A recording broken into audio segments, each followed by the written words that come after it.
বড়খলায় বাঁশের সাঁকোয় ভরসা জনসাধারণের, খোঁজ নেই বিধায়ক মিসবাহুল ইসলাম লস্করের।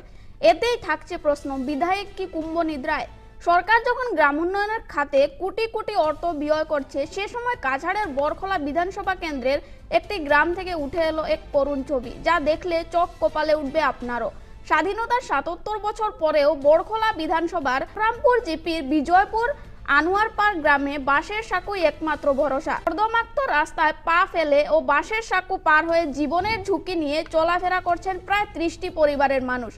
বিশেষ করে স্কুল পড়ুয়া শিশুরা প্রায় দুর্ঘটনার শিকার হচ্ছে। অসুস্থদের কাঁধে করে হাসপাতালে পৌঁছানো যেন আদিমকালের চিত্র।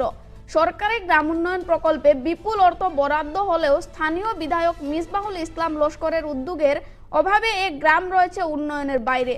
ফলে উঠেছে প্রশ্ন, বিধায়ক কি কুম্ভ নিদ্রায়?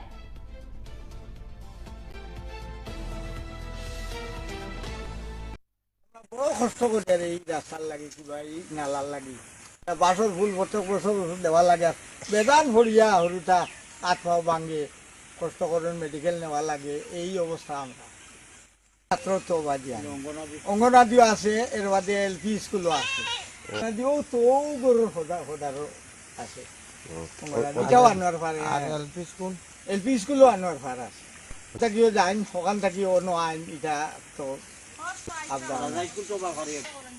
বেটা মানুষ ওদিকে আওয়াজ আর বেটি মানুষ বিলকুল ঘরে যায় না বেটি বাচ্চা খবর তো গরম হইছে মানতো না তো আইজন না আর খেও আইজন আইয়া তো ফটো তুলিয়া যায় না আর কোনো কথা নাই আমরা বড় কষ্ট করি আর এই রাস্তার লাগে কিবা এই নালার লাগে